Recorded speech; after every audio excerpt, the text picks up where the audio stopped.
My legal name is Holger Hötzl. So you come to America, nobody can pronounce it. I'm going to be Max from now on. 50s in Manhattan. The house was right next to Katharine Hepburn's house. I would greet her when she was gardening, when she was watering her flowers. I was not even a motorcycle rider. What do I know? I had no driver's license. In this town where I was born, Heidenheim an der Brenz, was a Bäckerkeim. For me, it's an emotion. It is a feeling and an emotion. It is definitely not a place.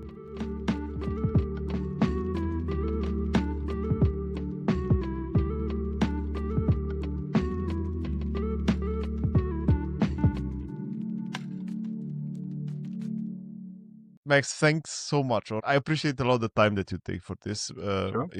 I have to ask you something about your name because I Yes. always call you Max, Yeah. but the name in your email is a different one. Yes. Is it Max? No. So my legal name is Holger Hötzl. So now you come to America and you spend the first days as a journalist. You work a lot on the phone and spell that name over and over again, and nobody can pronounce it. And I said, you know what, I got to do something about this. And so I grabbed a name that I found most likely works in any language. And I had just read a biography of a German film composer in Hollywood, Max Steiner. And so I said, I'm going to use that name. I'm going to be Max from now on. So, Okay, that makes sense. but it is just like, and then they pronounce you like that. There's a terrible coffee in America called Folgers. So your name becomes Holger. And I'm like, I'm not going to do that. That's terrible. Okay, your story was for me fascinating because I never met someone that is living since so long in a different country. And I think the story of an immigration in a world where you have no internet, no Google to search for details, no idea how to get the information. It makes it more interesting. Right. First question: Where were you born? I was born in a small town in Schwaben called Heidenheim an der Brenz, and Schwäbische Alb. But my parents lived in Karlsruhe, so I was born there. I spent, I think, a week there, and then was raised mainly in Karlsruhe and another small town where my parents moved when I was a little older, called Ettlingen. It's all kind of the outskirts of the northern Black Forests. Very pretty, beautiful. Very. I would say very dreamy. It's a beautiful there, but obviously not something as a young person, like, yes, that's what, you know. You But so don't appreciate that. we were born in Schwaben, and as a kid, and to this day, I still identify with a lot of foods from that area. I really, really love foods from Schwaben, and I play with it a lot in baking and cooking at home. As a guy who moved here, I can say Käsespätzle. Yes, genau, Käsespätzle.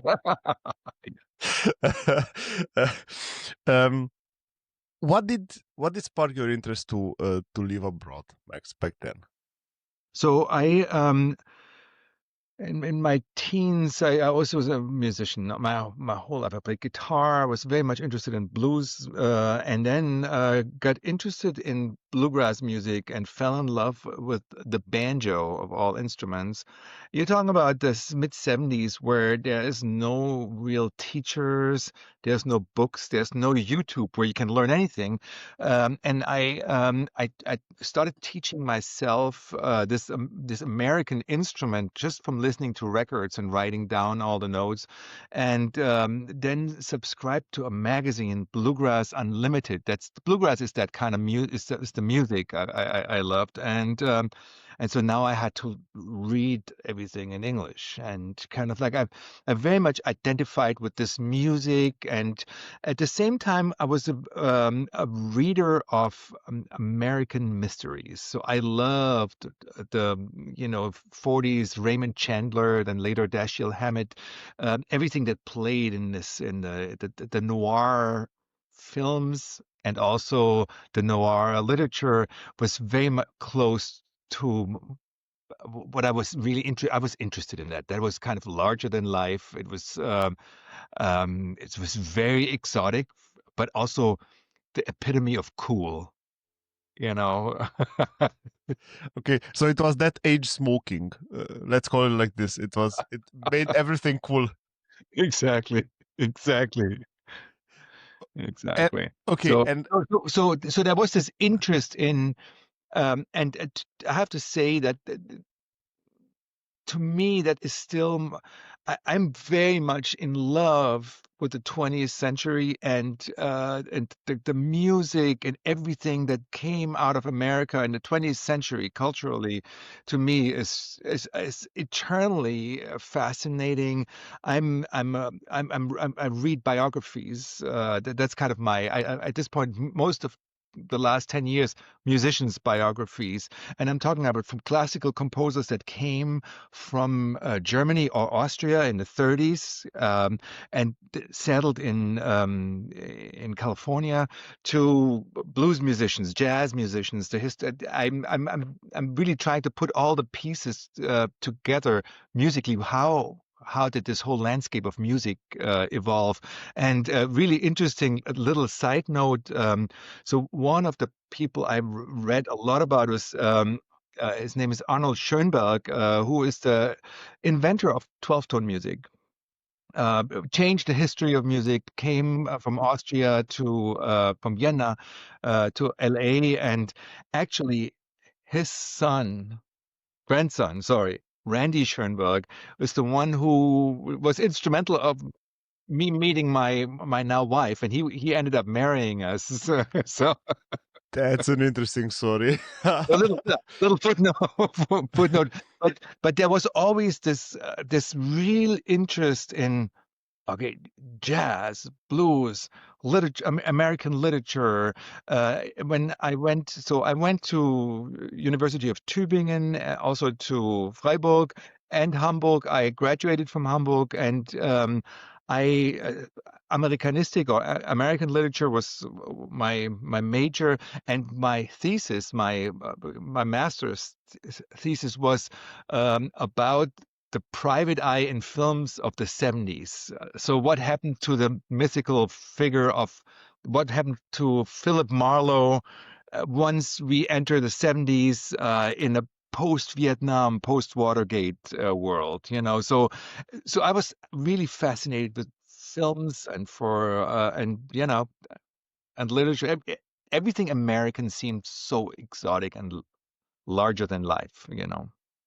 I heard, and we have to go on this small rabbit hole because I Yes, also yes, like yeah, the 60s music, the yes, 60s 70s US music, and um, I think there, and also the movies from that area. And I heard two theories which I find both interesting, but they are of course theories. The first one is that it's because of that the let's say the discovery of um,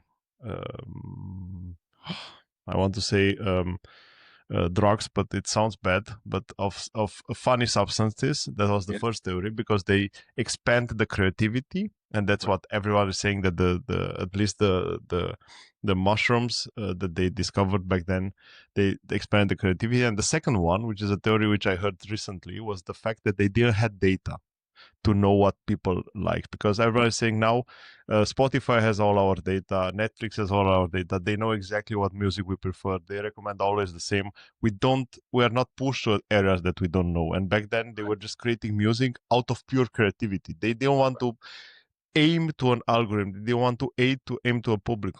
Why do you think the music was so, and the creativity was different back then? Well, I definitely think that a really, really good question. Huh. Why was it different? It's almost like you have to think backwards and think, why is it now what it is, and what was the situation back then? I feel um, recorded music was not as prevalent, and I think, I mean, I have this theory that the process of recording music ended up destroying music. The question is, should how does music change when it gets recorded, and when we as an audience can repeat. Live music is a completely different thing. We have no rewind button. That means in a live situation, we have to be present. We have to be there. We have to be witness to this, and only then can we participate and experience it. But the more we recorded and refined the recording process, and now my theory is that music will survive, but it will only survive as live music. The recorded music it's in many ways it's an artificial product that's already dead, because a lot of it. I mean, I see a lot of friends being replaced by AI. That AI can record a much better guitar solo than the greatest guitar players, but AI cannot interact with an audience. It can't be in a room. It can't feed off the power of the audience. And that's what artists do. I feel uh, the music was so much better than that, because I feel that the performance aspect was so much more important. Recording it was an afterthought. Oh, we got to record that, and we got to make some. And then it became capitalism. Okay, let's make money of it. Let's so it became a business. I I think as well that whenever I think that music is something which is not a finished product and should never be a finished product, because the creativity is always sparking new ideas during Right, singing it, during right. releasing it, and I think that makes it that's an interesting aspect to think about. I never thought about it, that is dead after it's recorded, which makes sense because there is no more expanding to that. And I mean, I I mean, I have to lie if I wouldn't say that I'm so glad music is recorded, because there's all these old things that we can, it's just. But if you listen, say you listen to these old Miles records where these guys rehearse for an afternoon and then go in the studio and play that thing, and there's some engineers who know how to mic it and how to. I mean, if you look at the that was a Rudy knowledge. together and records, and that's just amazing. It is still capturing. It's capturing a live performance more than, okay, we're gonna engineer this Yes. little bar, and then we're gonna create a little solo, and then we changed it. It's different. So, and I'm glad that this recording process obviously exists. So we have, we have that. We can listen to Miles Davis today. Correct, correct. I mean, engineering back then was an art, Max. We have to say it. So Yeah. now you have a lot of help from technique. So Um, you don't have a lot of manual, but back then was an art to match everything together. So to start them at the perfect time. We talk about tapes, right? So we don't talk yeah. about anything Oh yeah, digital. yeah. It's amazing. It's amazing, yeah, Yeah, absolutely. yeah. And I think that I have one more thing with on the rabbit hole, and we come back to the story because I find this music rabbit hole.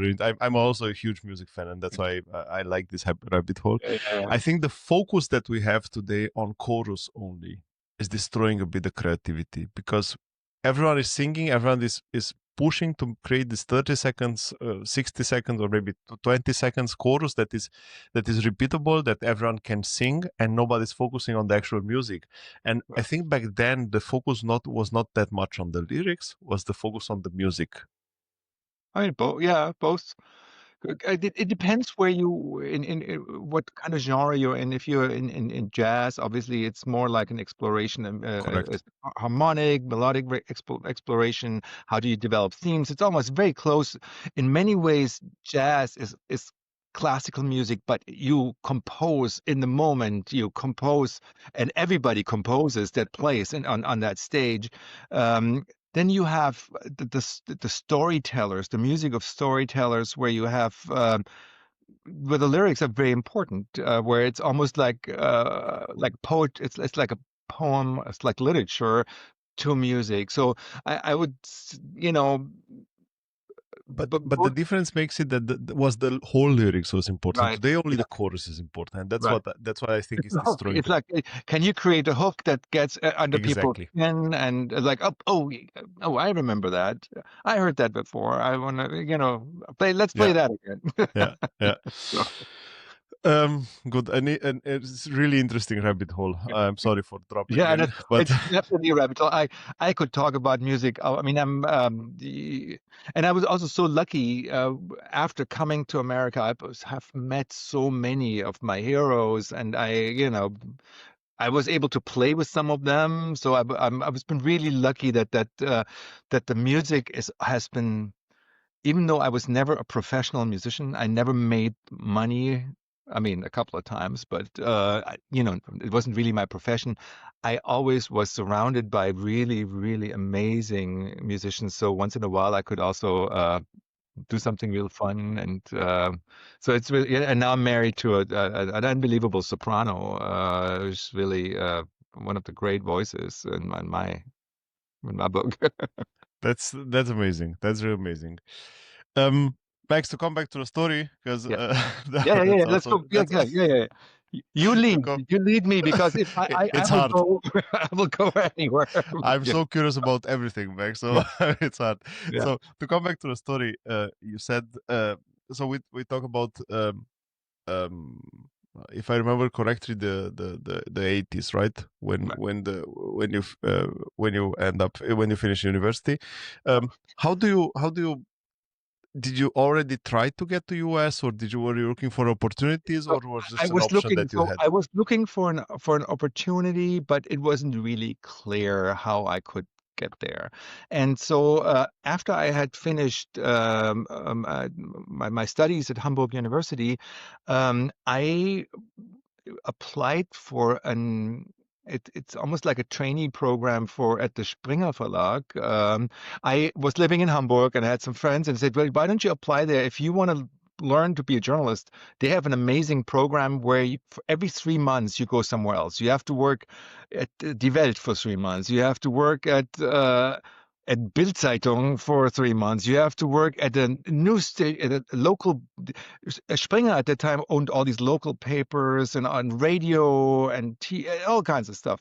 And so I knew there was an office in New York.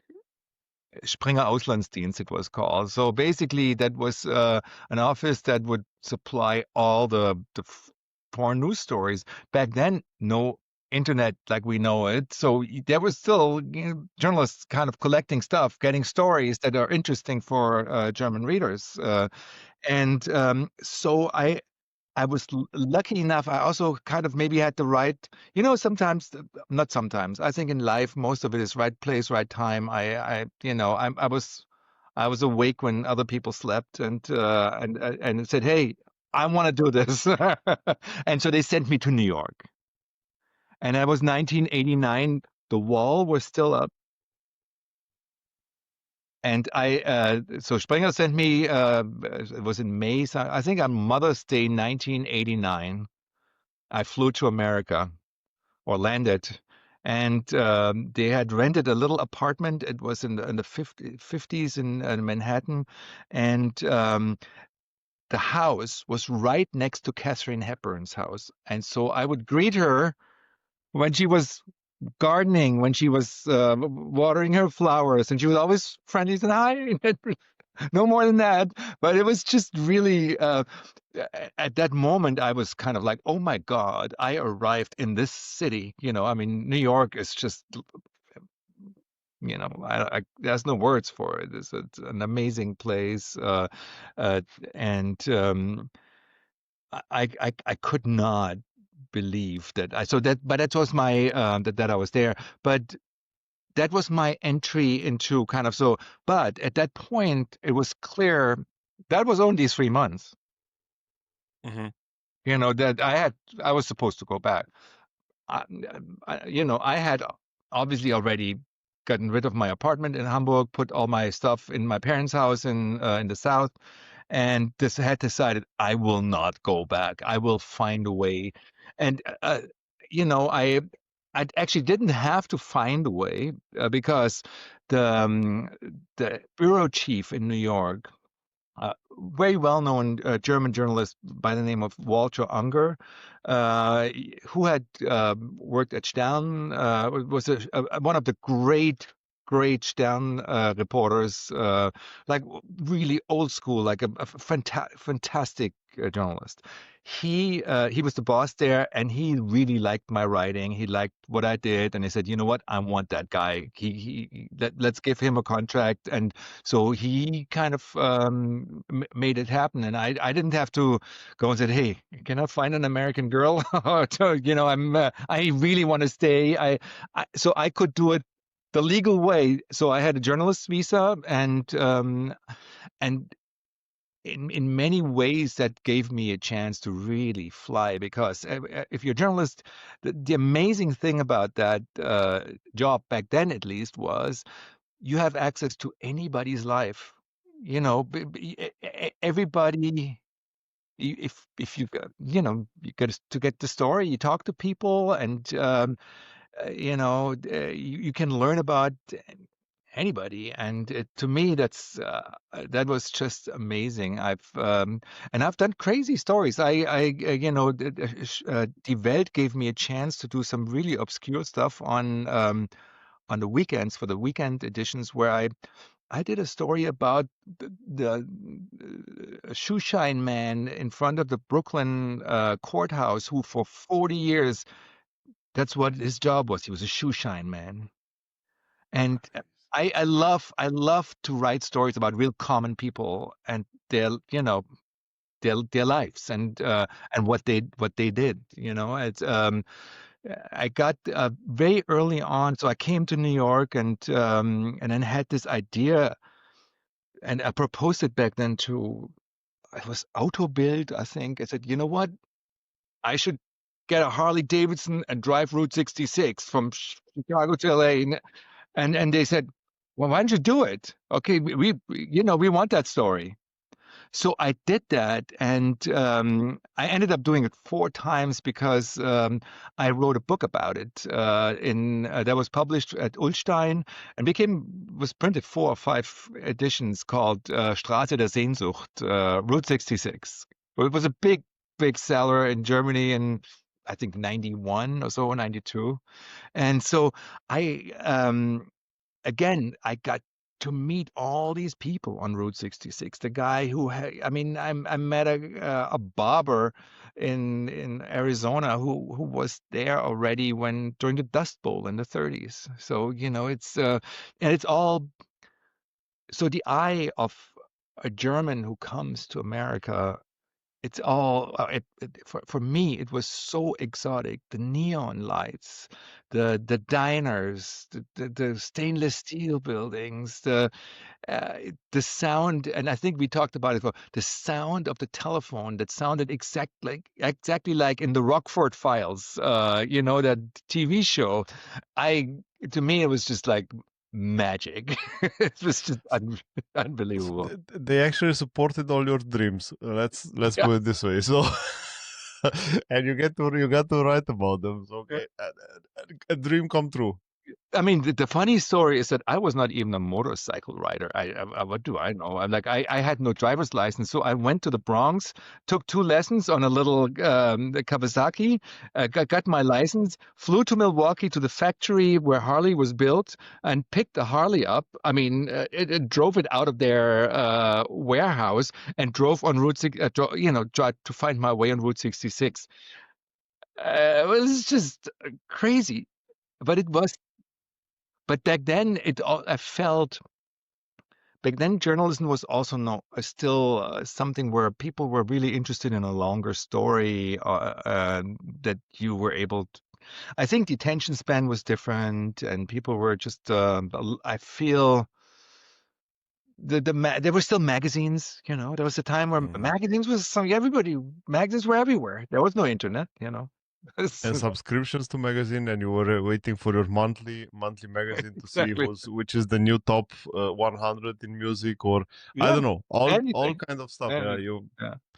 it's So, so I wrote that book, and then my publisher in Berlin said, well, back then the new thing was CD-ROMs.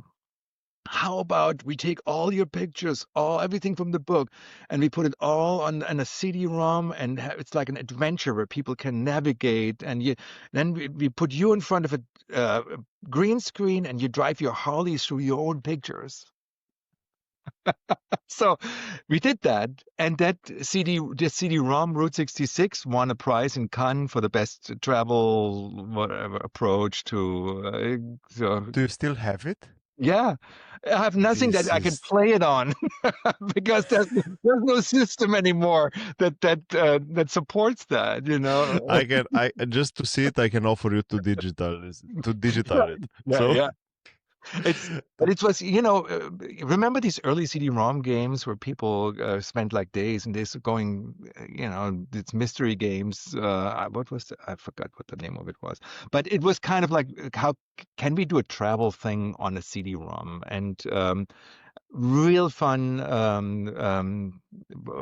My publisher Michael Fleisner and from Ulstein, he was very much into it, and yeah, we partnered for a while on different kind of projects, and these became basically my side projects during my time as a journalist in New York. And I mean, we had Springer had an office above Radio City Music Hall. Just imagine that, so you walk into that building, like NBC building. living close to Audrey Hepburn and working above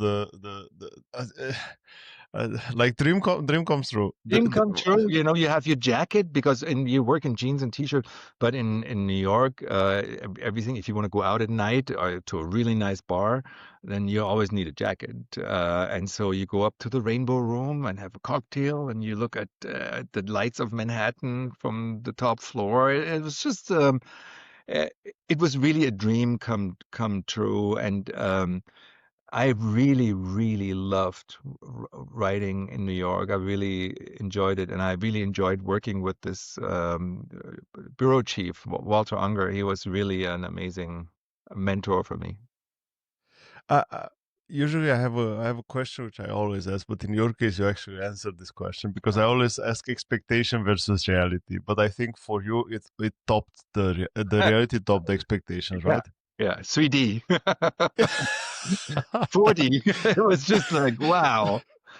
So You know, everything that you did expect it. You didn't had I think you didn't had the hustle of doing all the bureaucracy someone did for you, which was yeah, complicated because back then to get the information was almost, and I would not say impossible, but it was hard and much harder today. right, Then you right. have the forums, you have the internet, the place that can search for. But someone went through this hustle for you, so I think it's just a jackpot. But like you said, And it's then a I had Paul, I had this list to say, okay, when you get to New York, okay, my top five list of who I was gonna hear first music, and I got Leon Russell was the first one. Lone Star Roadhouse. I heard Leon Russell, which was like still one of my all-time heroes. I got to hear Albert King. I went up to Harlem a lot and listened at the Apollo Theater to BB King and to all these artists. It was just it's really wow. It's amazing. But also the funny thing is, so obviously then you befriend New Yorkers who grew up in the Upper West Side and they never ventured past the 90s because that's not our place up there. We are not supposed to be there. And the German is obviously very naive and like, I'll go anywhere. I don't care.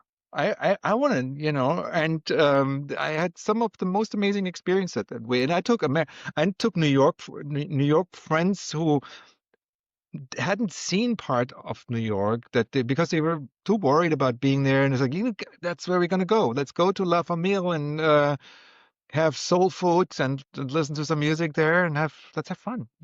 And I think as a foreigner, you're naive because you haven't experienced crime in that way, and you're just And obviously, but it's also personality. I always felt I have been in some very strange situations or maybe also dangerous situations, but I always find a way to talk to people. I mean, I think maybe groups of people are harder when they gang up on you, but a single person, I always find a way to talk to someone. There's But I think it's also a lot of prejudice when we talk about people going in certain areas. And there's a famous quote which says that the cure for prejudice is traveling. And if even if we talk like small traveling, like yeah, New York your from the hometown. exactly in the old city, it's still the cure to prejudice because you go and see, okay, it's not that bad. So everything that I heard was interesting. I was this summer in Marseille, Yeah, and everyone told me, "Don't go. It's an awful city. The criminality is." No, it's not. No, I was there for 2 days. Nothing happened. So if you go and visit it, nobody will kill you. Nobody will rob you. No, no. That's.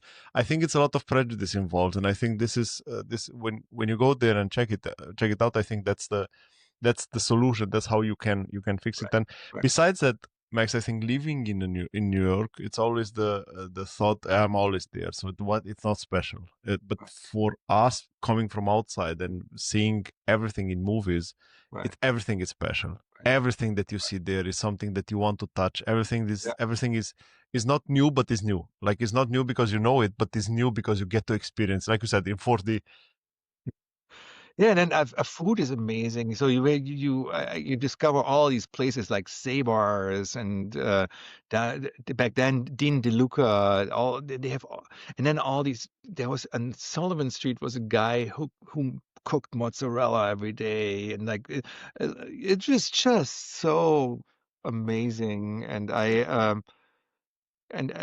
felt real authenticity at that point, that it was real, and I feel today we look at America very much, and a lot of things feel very manufactured, and I feel when I came then to me, it was real, visceral, and just, you know, It's a lot of marketing today. It's a lot of marketing. Everyone is trying to sell something. I think right, that's something that maybe didn't happen on this level back then. right. Uh, Max, even though you knew everything from the movies, you there was still a culture shock when you arrived there, right?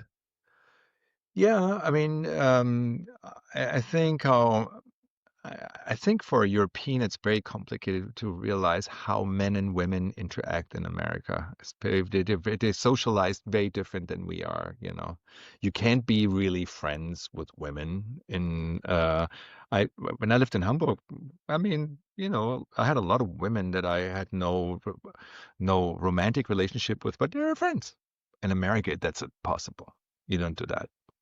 It's and I feel there's a lot of different. There's a real dance that the whole dating dance is that I don't even know what that is. It's like I fall in love or I don't. And if I fall in love, I go for it. But this whole, my friends tried to explain, my American friends, what dating is, that what you do and what you don't. It's like, what? That's crazy stuff. What?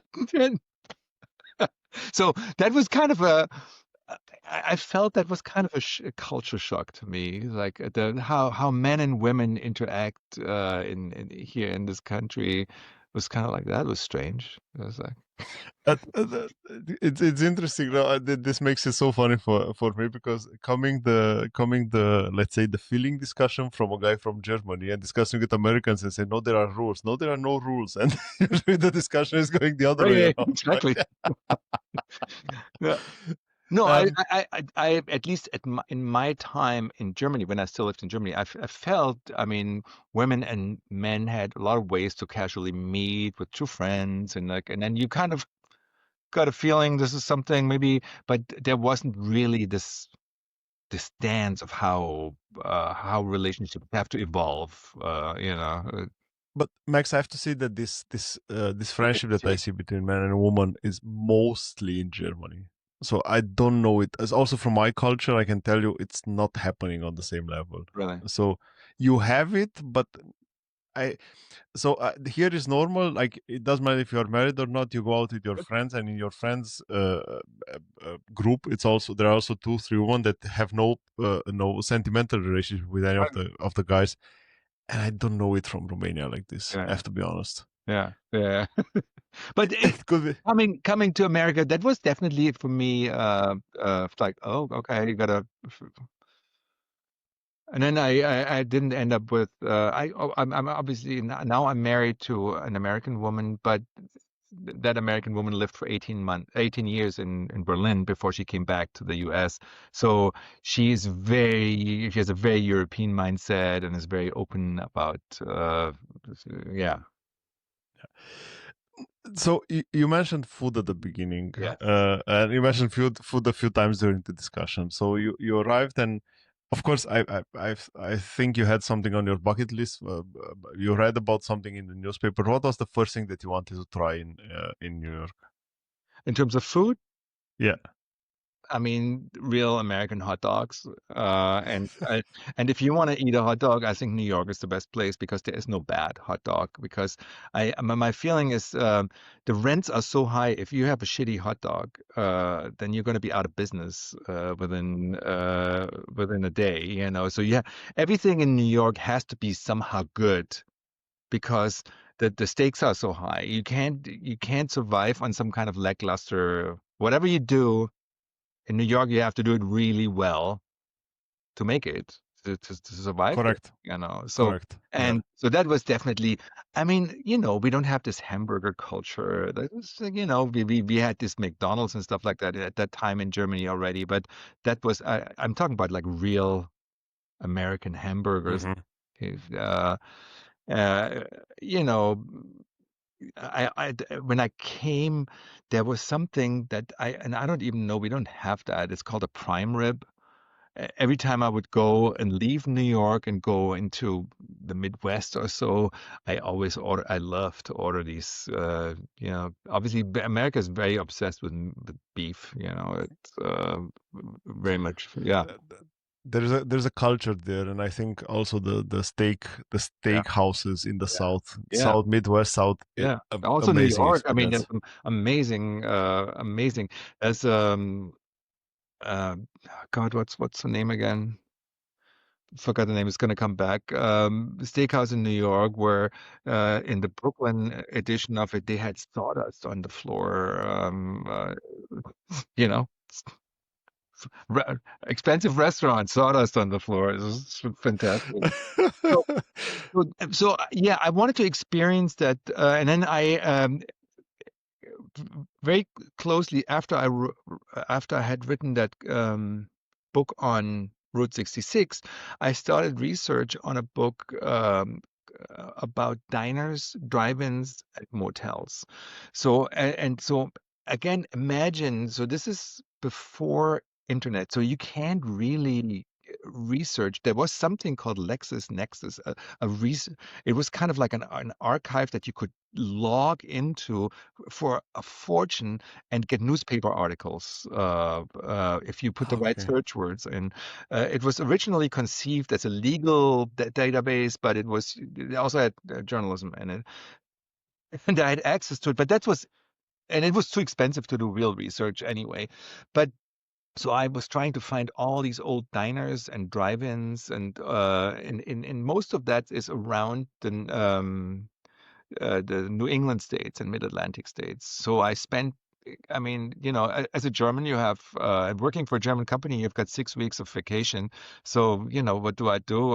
It's like I get into my car and try to find diners and drive-ins. And then I found the diner cuisine very endearing, obviously, and found out that what was served was in many ways, with every wave of immigrants, it changed a little bit. And at the core, there was hamburgers and BLTs and sandwiches and stuff like that. But the first wave was Jewish, so there was that kind of food was made its way into the diner cuisine. Then the Greeks came, and then there was Greek food in the 60s that made its way into it.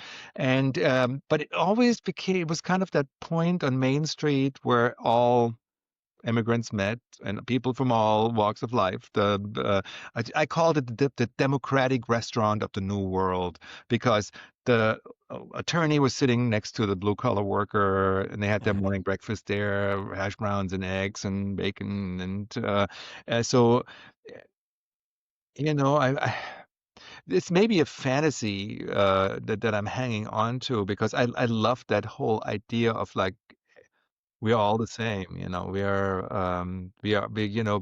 if you're and maybe that's kind of the idea we go to America to as Germans, or back then we did, that, it doesn't matter. You're a carpenter, I'm an attorney, and we sit there, we have our breakfast together, and we're maybe not friends, but we kind of respect each other. We live with each other, and we go to the same place, and We talk about the powerful middle class because I think that's something which was back then the yeah, case, and I think this is yeah, what is thin. It's getting great. thinner and thinner these Yeah, days. yeah, 100%. And I'm there with you. I understand exactly this. I also see it like this, and I still remember I was in New York first in 2022. I was before that in US, but New York I was first in 2022, and my first diner experience in New York, it was like a dream come true. Like you said, all the complicated things like driving, you had bigger dreams than me. So, or you find people to help you realize the dreams Yeah, are real. yeah, Let's yeah, put it this way. yeah. Again, I feel it's a right time, right place. Have somebody Correct. who says, "Oh, I know someone." I also feel, I mean, it became pretty clear pretty quick that I'm not gonna go back anytime. So Hmm. obviously, generally they rotate you if you work as a writer. Or after 3 years, they say that's kind of you're supposed to come back and have the Hmm. career back in Germany. Hmm. And I kind of could not wrap my head around going back, and I just stayed on, and but I feel I think the secret to life is that not look at life as, oh, this is my career. This is what I look at life like an exploration of all the stuff that's out there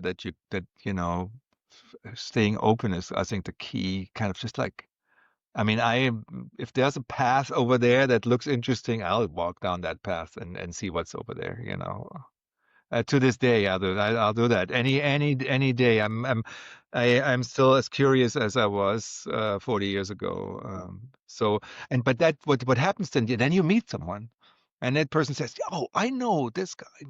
So things, and suddenly everything starts. The older you get, the more things start connecting. You know. I think this curiosity makes the difference between people that are living their tribe, because I call it always their tribe. I don't necessarily mean the village or something. I just mean the area, because also if you live in a big city, you have your tribe. You have the people that you know. You have the areas, comfort zone, comfort groups, and I think this is what this curiosity pushes us. I'm also in the same group. Let's say, push me also to go outside, to experience something new, to Right. see, oh, what is if I take this way? What will happen if I take the other way? Right. And I think that's somehow. mm, I think we are different groups, and I'm not saying that one of those is bad. I'm just saying, or good or bad. I'm just saying that we are different and we are built different. I think Right. this curiosity makes us take different paths and discover new things and meet new people. I think meet Okay. new people is Yeah. And the so I also want to say that what I really to this day love about America is that everybody roots for you if you try something new. And you said you can change your mindset. Okay, I'm going to do this. Now I'm going to be, in my case, a winemaker. I want to learn something. I want to start something. I want to start over. America is the country where everybody said, you fail, fine. You tried it. That's everybody will compliment you on that. Americans still they love that, and I feel that Europe is a little bit more stifling and I'm not even talking about the bureaucracy. I'm talking about in the mindset is kind of like, what are you doing now? I mean, I feel if you change your mind too often in Europe, that people think you're unsteady and you're unreliable. Well, what is it? If you started as a carpenter, why you want to be a shipbuilder now? So And we talk a lot in Europe about especially in Germany in the late years, we talk a lot about fail culture, so the culture of failure, but it's not really lived. So everyone is talking and promoting it, but the first thing that when someone made the mistakes is yeah, like you and this is like it's hard to, and I think this is the big discussion about innovation, right? Because right, it's the US culture is supporting innovation, is right. promoting innovation, like be crazy, be drift different, Yeah, come with a different idea. And also this discussion about how the AI is growing in the US in comparison with Europe. And I think here it's hard because you have a lot of rules and you have to respect all the rules, and you cannot go left because it's dangerous, because it's not allowed. You have to always go straight. And yeah, this is a big discussion. right. Absolutely I mean, correct. yeah. um, I want to ask you because I was mentioning my first dining experience in New York, which I think remember for all my life. There was somewhere close to in Manhattan, close to Wall Street, and there was an old style diner on a back street, and Mhm. there was a small Christmas lights because it was before Christmas, and it was exactly as I expected to be. And I want to ask you, what was the best diner experience that you have had in the US? Um, I think it was in a town called Worcester, in Massachusetts, and I think it was called the Capitol Diner. But I'm very partial to so that the diners are restaurants that built in factories and then wheeled on site. They're actually initially mobile, and then they can Mm-hmm. get movable. And the Worcester Dining Company made these enameled diners, not the stainless steel ones. And I love the look of those diners, and I feel that the Capitol Diner in Worcester was the one that I just felt like right at home. There's another one that I really loved. I don't think it's there anymore. It's called the Salem Diner in Salem, very close to Boston. That was also, but I just, so many, you learn so many things. I always wondered, why are the ketchup bottles always full? They're always full. I So didn't know that. I'm every night the person who closes down the diner takes fills the bottle up with the next half empty one. So in the morning, all bottles are full. They're dumping the one bottle into the next bottle. So there's never empty bottles in the morning. So That's so. I didn't know that. yeah, so it's also fascinating to meet these people. In the Steiner book, I literally interviewed people who became diner owners or waitresses and let them speak in the first person about their life as in the diner, being a waitress. What's it's um so it's hard to say which, but yeah, I would say the Capitol Diner, and then the one in Salem was really amazing. Rhode Island had some really cool diners too. But great people. In many ways, it's the people I met who made this so fascinating. Not as much not the building. The building was Mm-hmm. great, but the people. Correct, correct. Like the social interaction. Yes, yes, I I see the diner in the American culture as the center of the social life. right, It doesn't matter if it's a small city or big city. It's the center of the social right, life of the group social life. I see that in Germany at the bakery, right. and Yes, maybe you can yes, correct me if I'm yeah, wrong. yeah, yeah, But totally. I see it at the bakery, at the local bakery, at Yeah, the local butcher. if you have a good local butcher, then also they tend to. I live in a village as well, and I see that happening. Right. I know it from, for example, from Turkey is the barber shop in every village. When you go in Yeah. Turkey and you want to find a good restaurant, you go at the barber shop and ask where's the good restaurant, where's the best. And I think this is what US in the US is the diner I know. for. Yeah. It's like the center of the social life. Right. Yeah. Um, how big was the difference in between the pace of Germany with the pace of US that you discovered when you arrived there? Um, I don't think I didn't feel so when I moved to New York, I before I had lived in Hamburg, but I had worked so they moved us around a lot in during this trainee program at Springer. So I was in Berlin for 3 months and then Munich so there was kind of this a lot of stuff happening and then um because you're a young journalist who's trying to prove themselves, you work around the clock and do, it was kind of pretty fast paced. I would say during my time as a student, things were quite a bit slower. I mean, I, but I'm always, I feel like I'm a person who always tries to keep things moving. At that time, I worked as an assistant in my free time for a back then very well-known German photographer. His name was Hans Verhoeven. Did a lot of Stern, beautiful big features, amazing stuff. And I was his assistant, and so I was always somewhere. So so for me, New York was the speed or the quake, the pace. It wasn't really. I was taking a bath in it.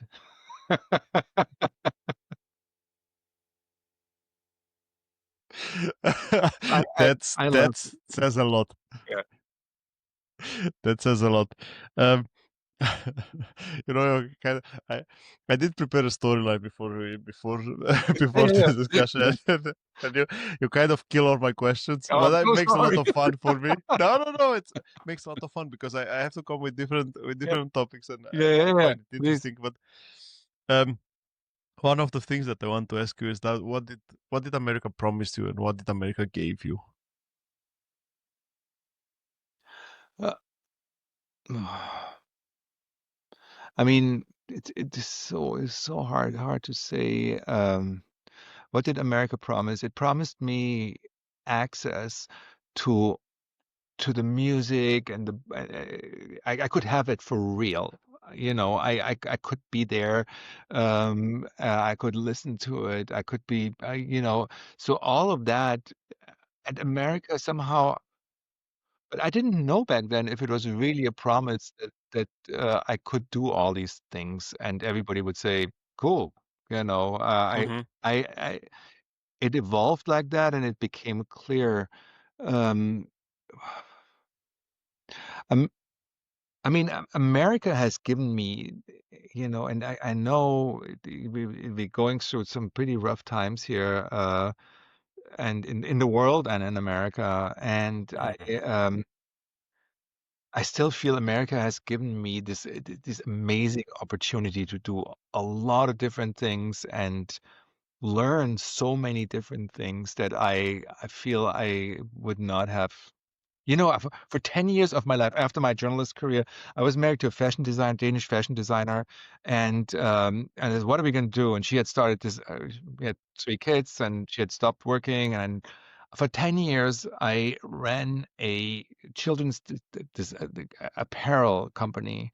All the stuff. I was a real kind of like what you call. I became the journalist becomes Unternehmer. Mm-hmm. Like an entrepreneur. So now I had to learn how do you make this work? How do you actually make you got to make the math work. How do you make money doing this? What we're doing, designing and now selling it, distribution.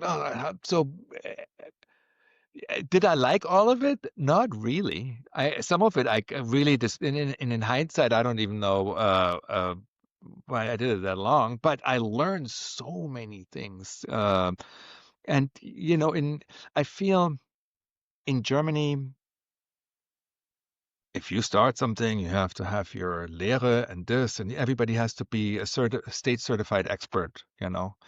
Here, you can just, if you're smart to this day, and if you're maybe not even the smartness is not even it. It's kind of if you have enough tenacity, you and want to figure it out, you can figure it out.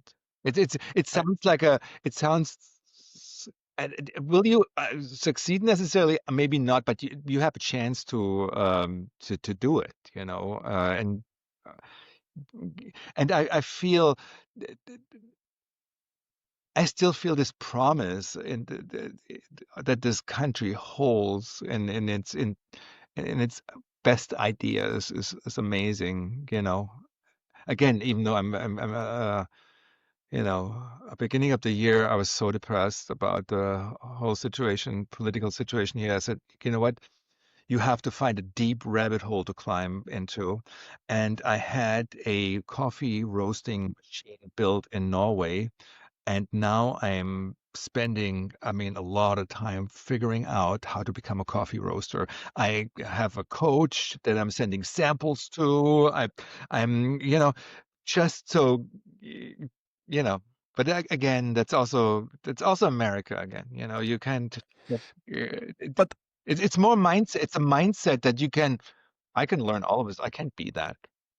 I want to be that. I'll be that.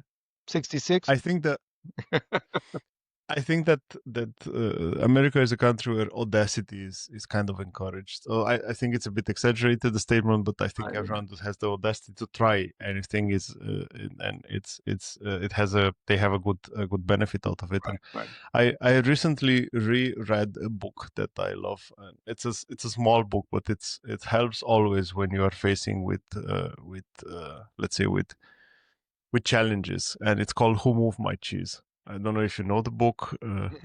It's written by I hope I'm not butchering the name. It's Spencer Jones. It's a short story which gives you tells you exactly.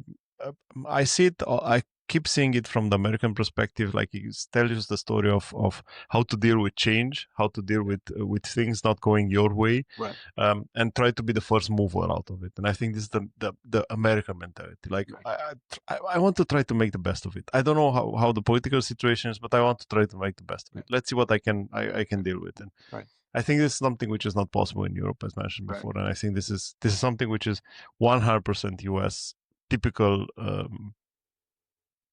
mentality. right. Do you think that being a foreign and having these opportunities to write about things that you could not have been written in Germany made you a better journalist?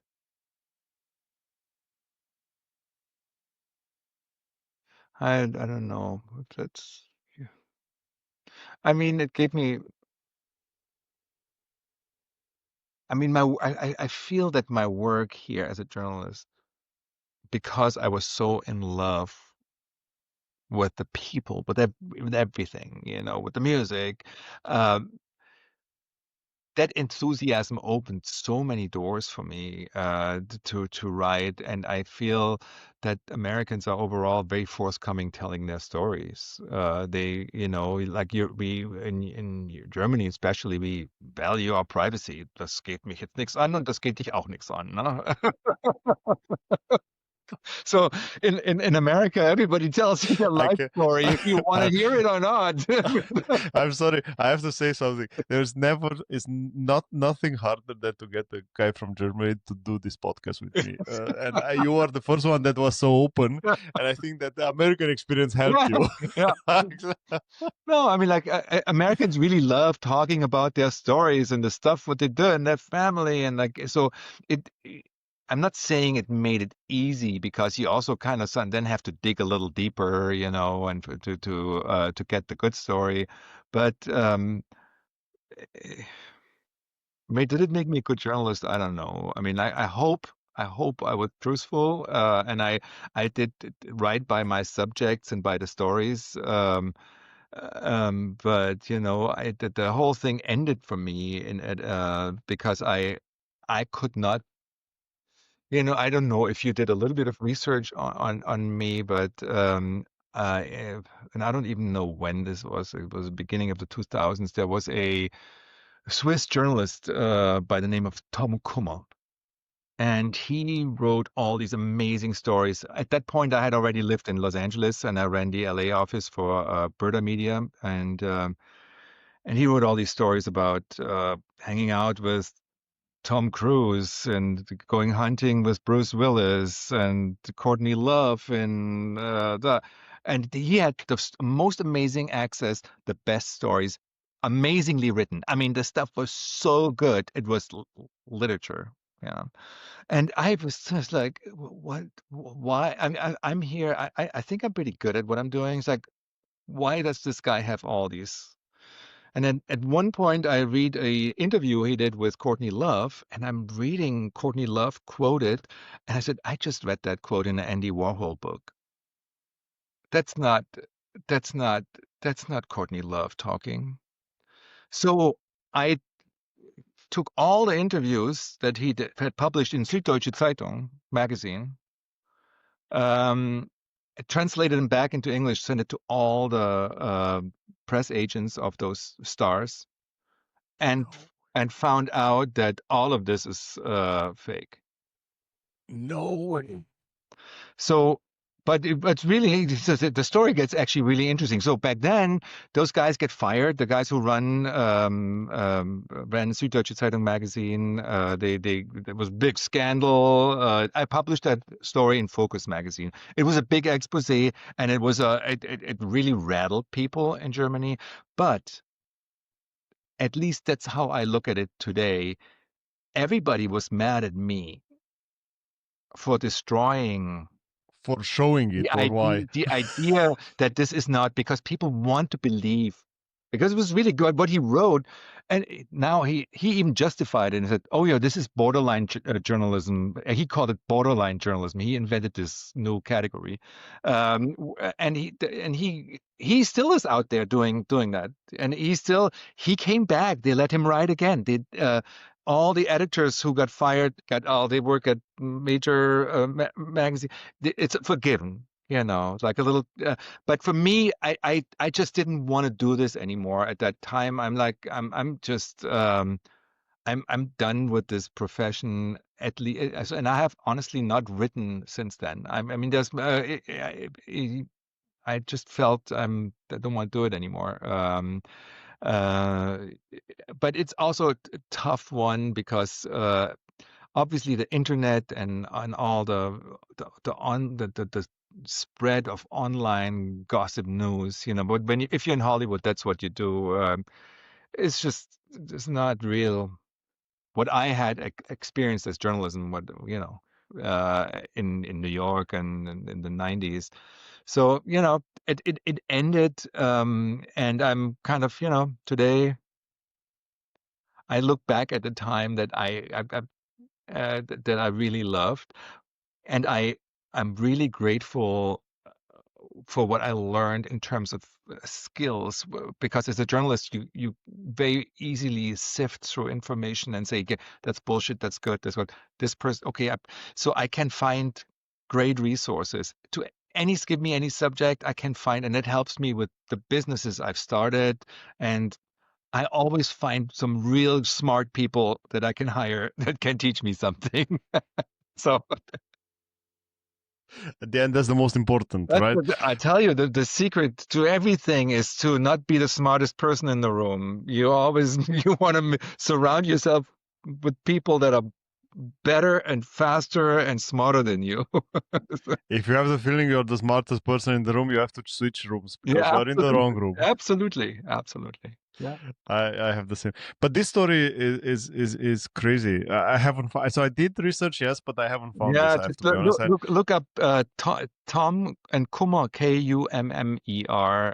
That's the guy, and he's still there. I mean, I mean, it But is what it Max, is. this is just a question of this is you are trying to say that the world is not fair, and it's absolutely not fair. And this is one of the biggest disappointment that I had when I started to live the grown up life after finishing university and so on, and I realized that this hardworking bullshit that everyone was selling, and if you do the right thing and if you learn, nobody gives a crap. So Yeah. you just have to find the ways. You have to find to push left and right. And I think in one way, this guy was doing exactly this. He thought, what if I write crazy stories? We had a journalist in Romania, interesting story, who was the guy doing the F1, so the Formula One broadcasting. And he was the commentator of Right. the race, right? In every race, he was referring all the pilots on their first name. Like I just give you an example. I met Luis yesterday, and we were for a cup, and everyone knew he was lying. Everyone knew he was lying. Everyone was making fun of it. Right, But he right. kept doing it for the national television. I don't know for how many years. Yeah. Crazy. This is just people just want to believe it because it sounds so interesting. There are less people who are questioning it, and there are a lot of people who are wishful thinking it. Like, Because it has to be real. yeah, and and it gives them a feeling of access. And closeness. Yeah. So Nobody's searching for the truth. Nobody's searching for the real story of a guy who was running a diner, because right. that's not so interesting. Exactly. Like hanging out with Tom Cruise. Yeah. Even I have to be honest, for me it's more interesting. Yeah. One of the reasons why I started is because I like to Right. find these stories. I like to talk to people that Yeah. are not famous. I think it's, I don't want to say boring, but it's, you always hear the same stories about the same people. Right. And there is a one point in time when you think, oh my god, again. I mean, I, I I was just talking the other day with my wife, because I think a few years ago, I don't know if you are watching the modern world, but a few years ago Shakira divorced her husband, and now they got together. And this is a way to get 5 years always had news. Like, you divorce, then you get together again, and divorce again, then you fight again. And this is, sorry, but this is not interesting No, anymore. So it isn't. at least not for me. I mean, most probably for the others, but not for me. Yeah, But I agree. Max, one thing which for me was quite complicated when I switched countries, the humor, because the humor has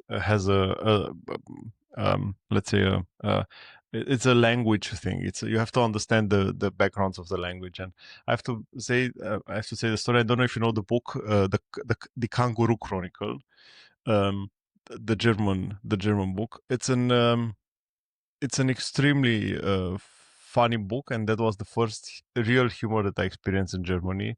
And it's pure German, because there is no other. It's not translated or something. It's written by a German author, and the audio version of it is him reading the book in front of the live audience, which makes it even more interesting, because he's reading like it was in his creating his Right. mind, The which makes it a lot of. Kangaroo Chronicle. The Kangaroo in German is the Kangaroo Chronicle. Okay, I'm In the gonna order it. meantime, sorry, I'm gonna order this. I'm curious. it's so if you I listen it on Audibles, and I have to say I'm laughing every time. Every time there is a chapter with Alice's Hähnchen. It's called Alice is Hähnchen. So sure, the story, the kangaroo is moving in the apartment in front of the author writing the book, and they are getting to interact with each other, and they talk about different things. Like he's attacking a lot of things from the real world in a funny and humoristic way through this kangaroo who's having all the crazy ideas, who's going on all the conspiracy theories in this world. Like every kind of meat in every package is replacing with chicken. Right. So this is the chapter Alice is Hähnchen. So everything is chicken except chicken, because that's tofu. Oh, funny. like okay, it's a small snap out of it, but that was for me the biggest piece of humor, of German humor, that I managed to understand and laugh about. Right. And I want to ask you, what was the language barriers that you faced when you arrived first? Because for sure you did the investigation in English, but you also had the social life in English. So my English was because through the music, and so I grew up in a town. I mean, the last 5 years in Ettlingen, we had an army base there. And so I had met some musicians, and so I was hanging out with some GIs, and I feel that gave me pretty much access to a American conversational English. So I didn't just have the school English, or university where you read Melville, Moby Dick, or so I feel my English was but obviously you're right. It's a language that has so many words and everything is contextual. That is something you learn over. It takes you quite some time because an expression could mean anything in in different contexts, and it could be funny, it could be insulting, could be, so to read in between that. I mean, I think when I was there first in New York, I didn't feel disadvantaged or I felt alienated by it. Um, but I obviously appreciated the longer I lived, the more I understood what things. But I mean, there's still things today where I have no clue what. I mean, especially youth language. If you talk to kids, it's like they're throwing 48 at you, and you're like, I don't know what 48 means. So. Um, but it's really, it's really interesting. So I still come from, and this has changed too, a generation of Germans where, so I come to America. One of the first jobs that my boss gave me said, "Hey, can you go on a whistle stop ride?" Which means a whistle stop ride is you go on a train from the north of Alabama to the south of Alabama. The governor of Alabama is doing it's kind of like a campaign, and I want you to portrait this. How is it? One of these rallies. How is that? And it was like, in the deep South, And one of my colleagues was a Jewish writer from the New York Daily News. His name was Buddy Bash, and Buddy Bash turned around when he realized I was from Germany. He's like, "Do you know the shortest book?" And I'm like, "I don't know. No, no." I was like, "100 Years of German Humor." And like, oh, okay. Again, it has, I'm sure, changed, but back then, I think Germans still have that reputation of being a fairly humorless society, and one of my favorite. I mean, I'm trying really hard with my kids and my family. I'm really working on. I'm trying to be funny. I'm trying to play with words, and but I have always a way out, and that is that quote from that Pope movie, where the German Pope says to the Latin American Pope, "It was a German joke. It doesn't necessarily have to be funny." I know it's called two popes. I think. Yeah, I don't know. So, no, that's when things don't hit at home and everybody looks at me and said, "Dad." Then I'm like, well, then that's my line. That's my way out. That was yeah. Uh, you mentioned something which is really interesting, Max. I think if I've never seen it this way, but I've seen it a slightly different way. When I first came to Germany, the language was a big issue for me because I couldn't understand the length of the word. I couldn't understand why we combine the words however we want. Right. But there was a sentence there was a thing which I find out late in the language learning process, that you have a small baggage of words. So you have the base of the German language. I think it's a small baggage of words which you combine in Right. any ways that you want. Right. And I think that's not really a property for any language. Like you said, English has a lot of words and a lot of different understanding for different things. And Right. German is so straight. But if you need another word, you just combine two words together. I keep saying the same story of the first we moved into a house, and we moved in October, and then in November I got a paper in my mailbox saying that the Schornsteinfeger kommt. Mm-hmm. And there was a huge word on the paper written like this round, and I said, who's coming? Like, it took me a while to understand who's gonna come, what that job means, and so on. I mean, But this was German is very literal, exactly like Hand, shoe. Okay, it's a shoe you put on your hands. It's like, okay, exactly but pretty clear, exactly. So that makes life, a little easier, and it's also, it's really funny. I'm to my I just became a father again 5 months ago, and Congrats. to my youngest daughter, I'm that's my plan. She's the one who's going to get all my German, and so I'm right now. I'm reciting. I'm also working on my memory, so reciting a lot of poetry to her in German. From Goethe to the funny stuff, Heinz Erhardt, 60s German humor poetry, and I don't know where I'm going with this, but yeah. So since my wife Sarah lived in Berlin for almost 18 years, so she understands German, and we feel today that there is a way that Germans throw shade on situations that is no culture can do it as well. They can be very, very. The criticism can be just so hard hitting, and so it's just like you're like, oh, wow, that hurt.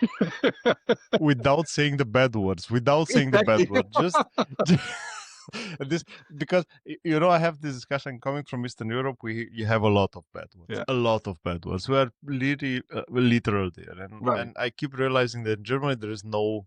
Of course, there are. I mean, Well, but you like you don't said, really, yeah, you don't have to use those. you don't have to use them. Like you can be really mean not using the Yes, words. Like exactly. um, one of the sentences that took me a while to understand was a friend of mine. I don't know what he has done, and then he said, "Yeah, clever is was anderes." Okay, and man, you and fucked up. exactly, and to explain this sentence to someone in English, it's complicated Can because it doesn't mean the same. no, When you translate no, it, no, it doesn't mean the no. same. No, the Germans are just masters of that. I actually, I come to really enjoy it and try to. I'm actually working on my German again now, and have a lot of fun, a lot of fun doing it because I have not used it that much since I've stopped writing and working for as a journalist. So, but How it's a great language. how often you went back and forth from Germany So at the beginning? in the beginning, maybe twice a year, and then once a year during the last 5, 6 years, sometimes 3 years, 3 times because my dad was very old and he died last year, and so. But now I'm actually my plan for next year is I will be in Germany, and I take my daughters, I have 30, 25, and 5 months old.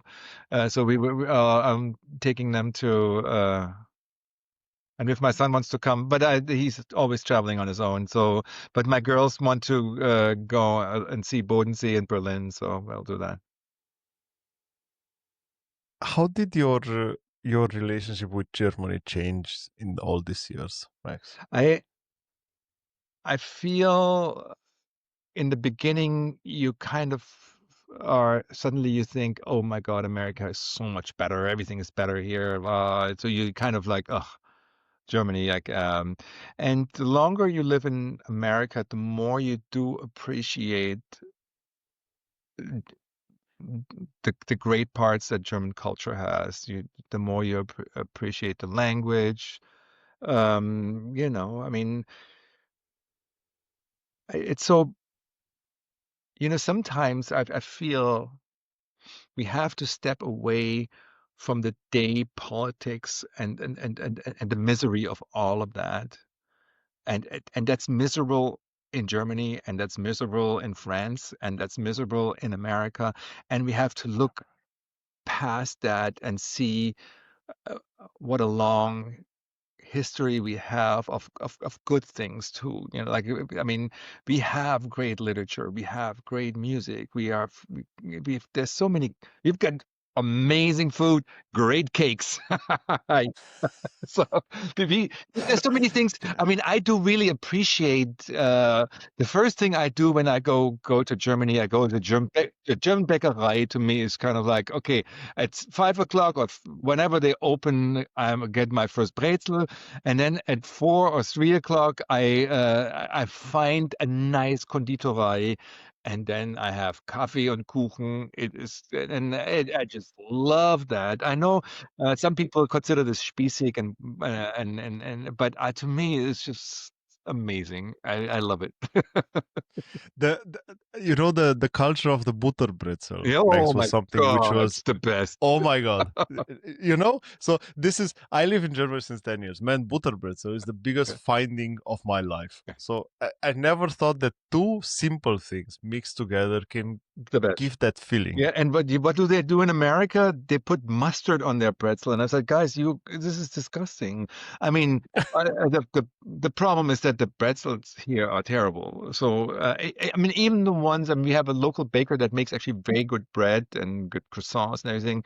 He started making some pretzels, and I said, you know what? This is somebody read the recipe but never really ate a German The pretzel. real And one. then the things you also have to know where you are in Germany. So in Bavaria, you will have a pretzel that has like the heavy arms, much Correct. chewier. You probably have a pretzel that has even a little butter to make it softer inside inside the dough.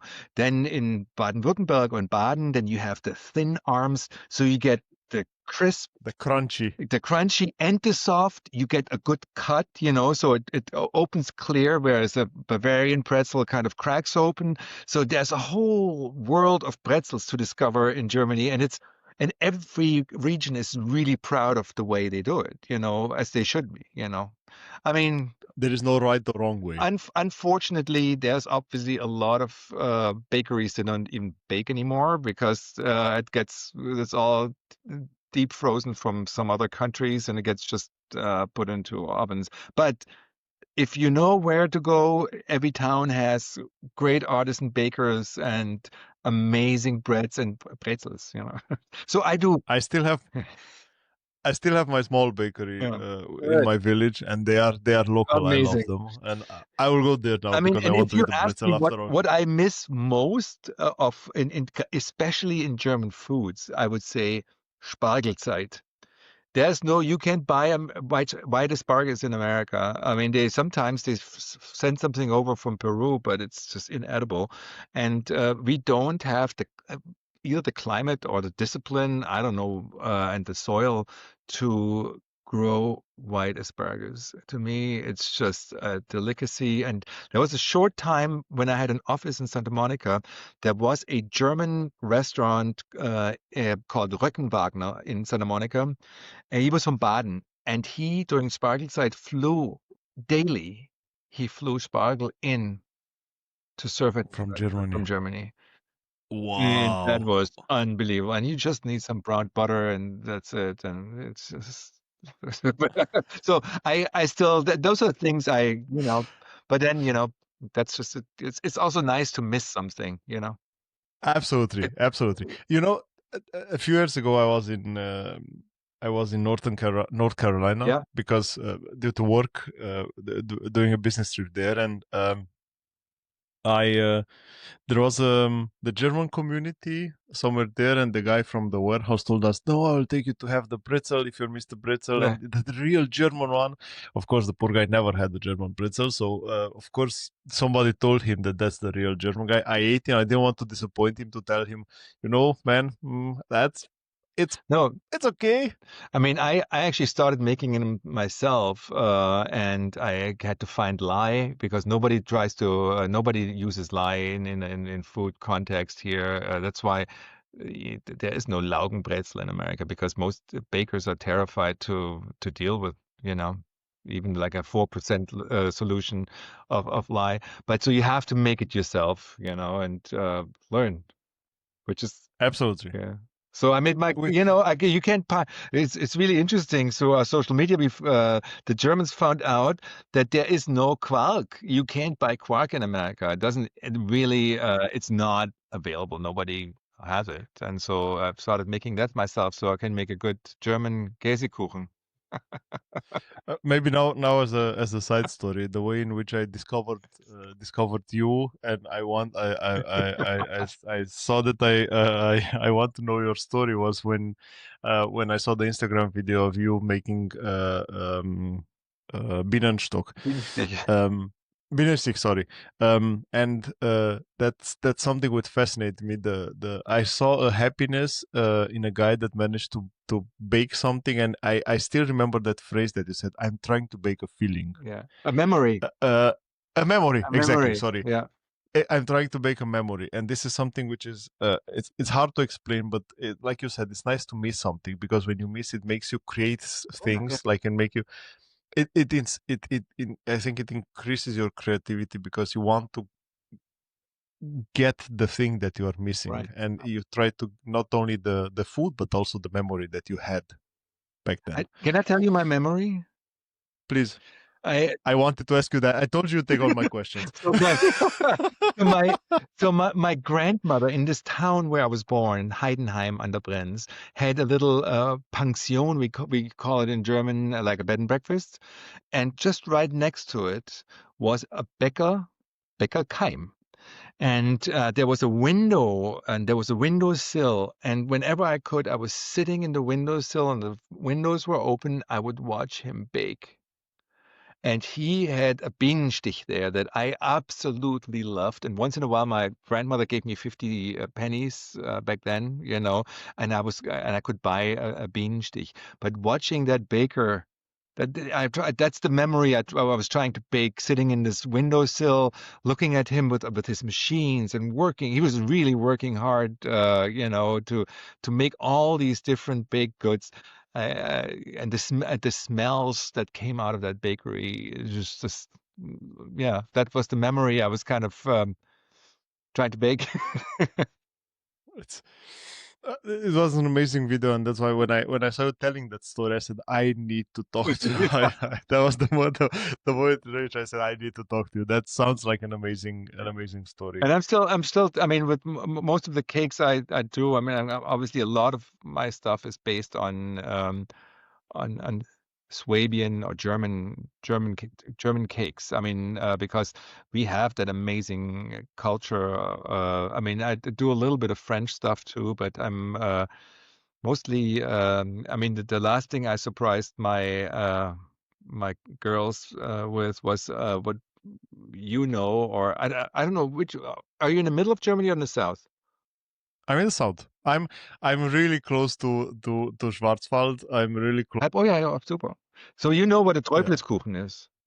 absolutely, Okay, so and absolutely. that's something nobody ever ate that in America unless somebody baked some at home who knew it from Germany.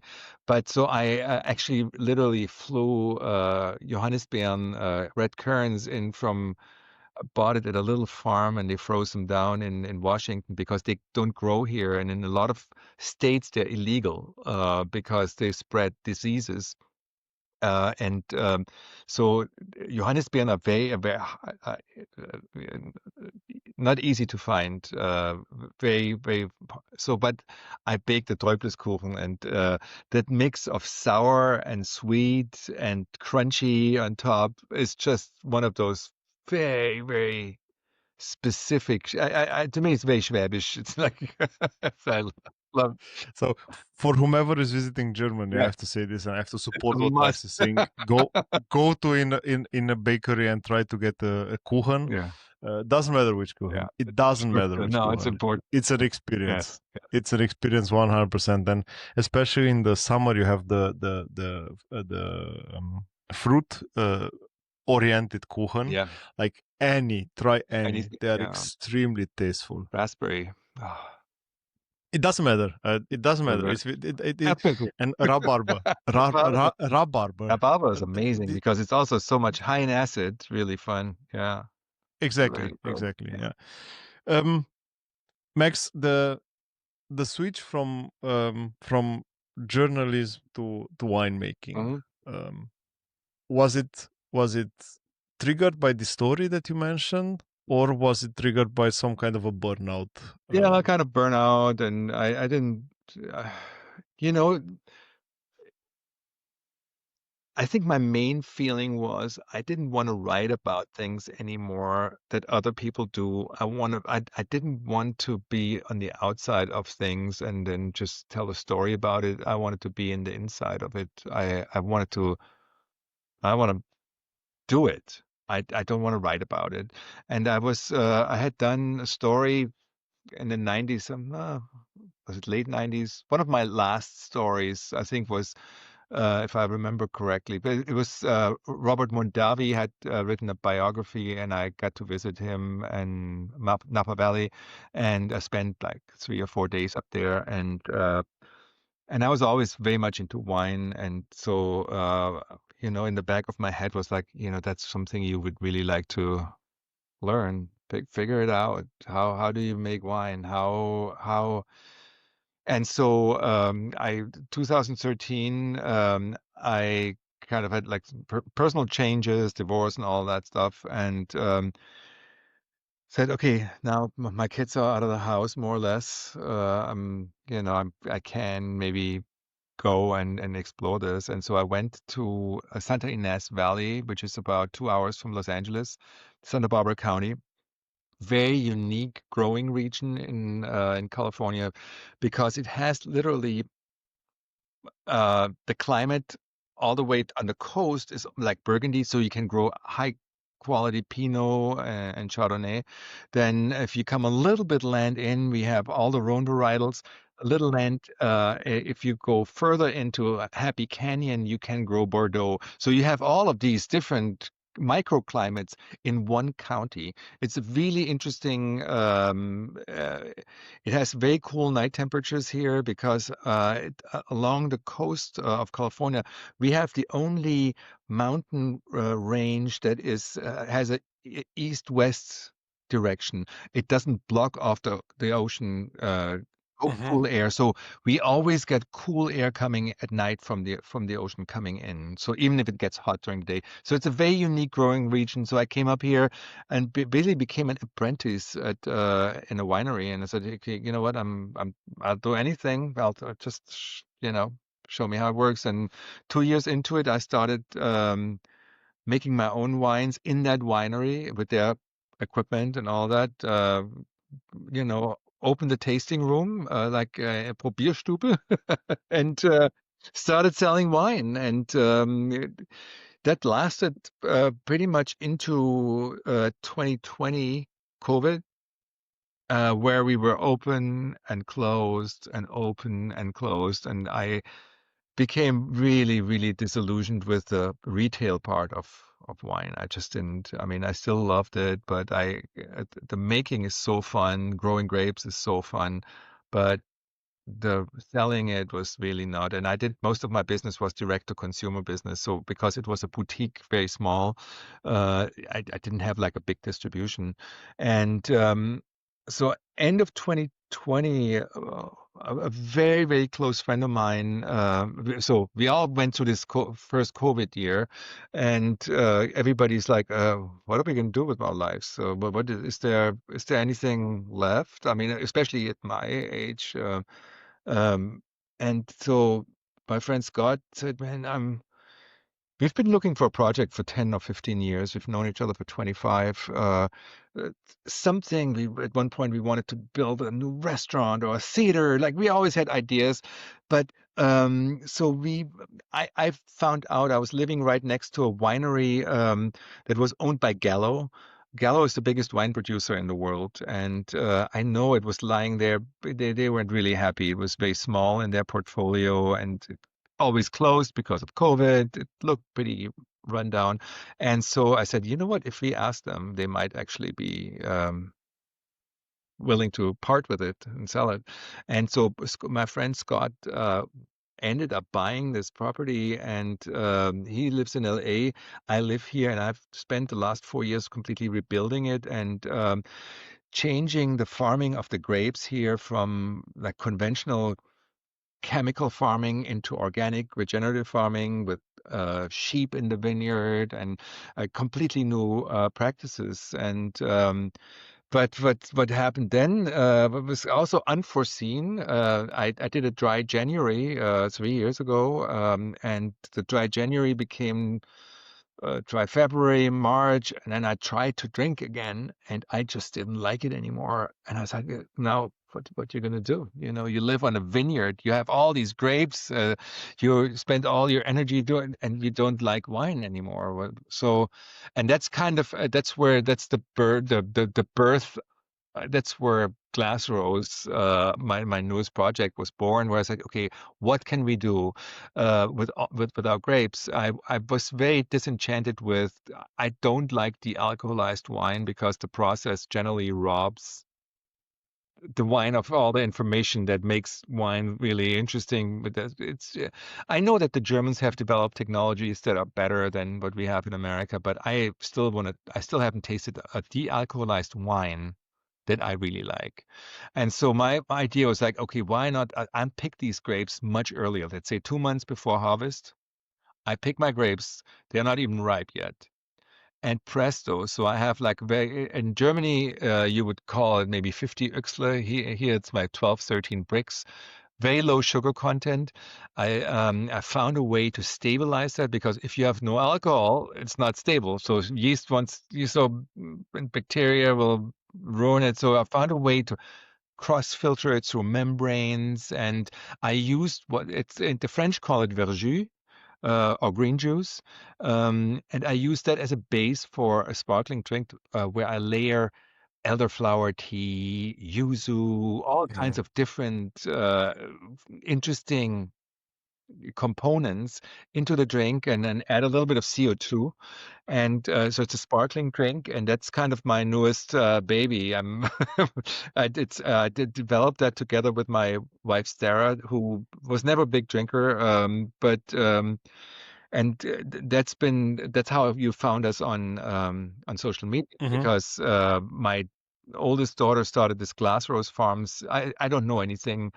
I don't know how to do social media really, apart from posting a picture of me somewhere at a beach or what. But she knows how to make this interesting. She's a great storyteller, and so she started this social media account, and that became somehow became viral. I mean, it has now 125,000 people that are following it for cakes and all these other stories that we tell.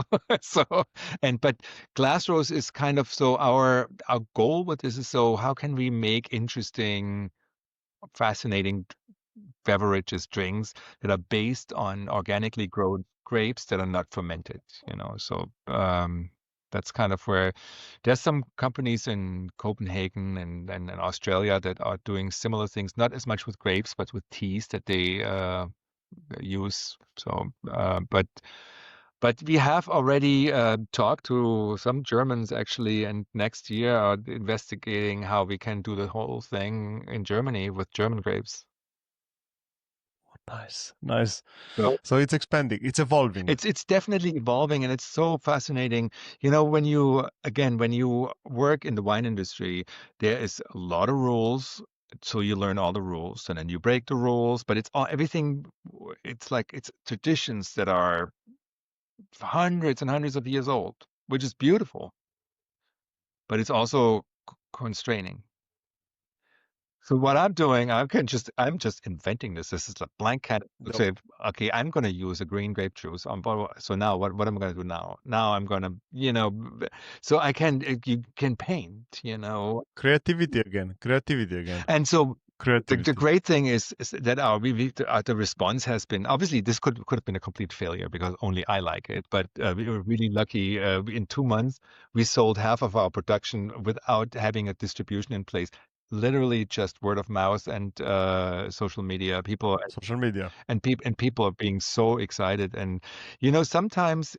And that's also true in life. You can start something at one point and it's maybe too early or too late, and people are maybe not interested, but this is somehow, I have a feeling this has wings and there's so much support. I don't know how the German, we call it the NA scene in America, non-alcoholic scene is, but there is a lot of movement. Young people don't drink as much, or they drink half as much, or, I mean, we used to drink every day. If you're a winemaker, you start drinking in the morning. You kind of have a buzz all day long. It's kind of normal. That's just how it is, you know. It's kind of, and but this younger generation is not doing that. They drink sometimes and sometimes not. And I'm not an advocate for anything. It's everybody's business what they want to do. You know, it's like if you want to drink, it's totally fine with me. But I find it really interesting meeting all these creative this young generation that's looking for different options and different possibilities. And I mean, we met through, there's a lot of stores here now in California, especially, and in New York, NA, they have like up to 500 different beverages that are all interesting artisan non-alcoholic beverages. And it's great. It's just fabulous. I think it's people are slowly realizing that also there is a long-term side effect of alcohol that nobody was really mentioning until now, besides this buzz that you constantly have and so on. Right.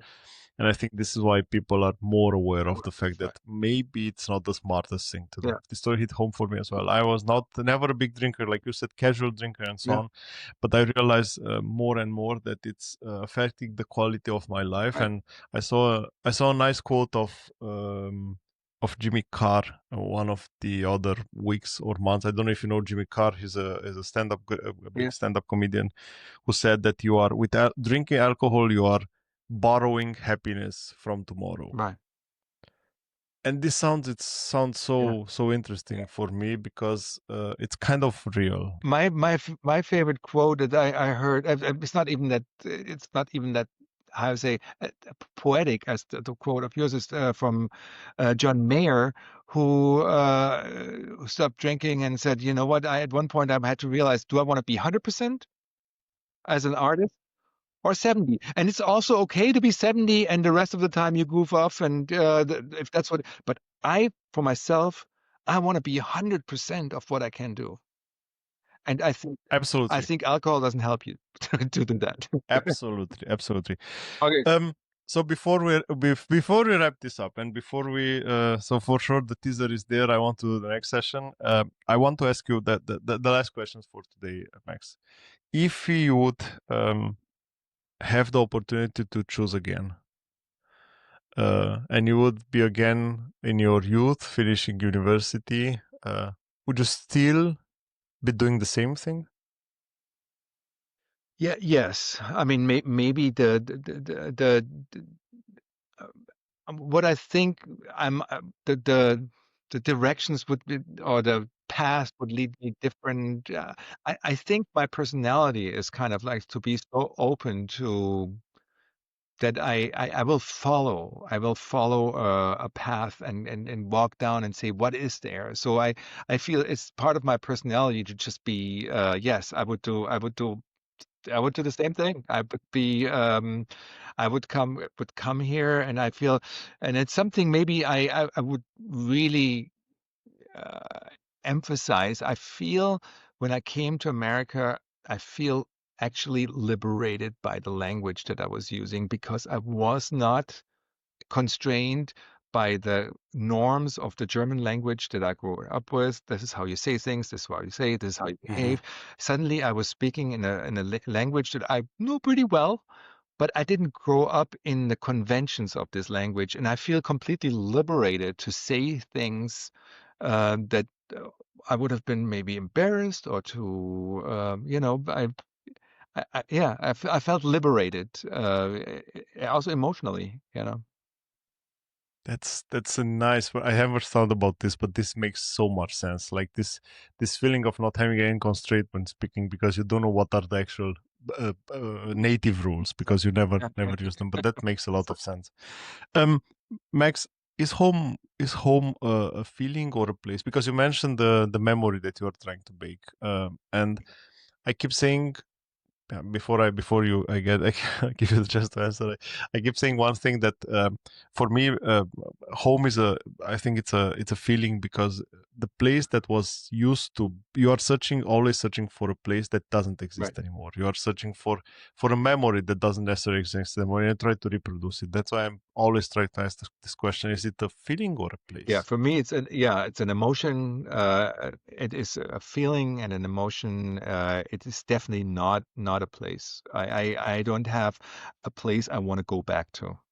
I've never in my life, but there's these, when I say I bake this memory, I want to visit that memory, and that's kind of home to me. That's I've to be able to visit that and to recreate that for myself. But it's not a place.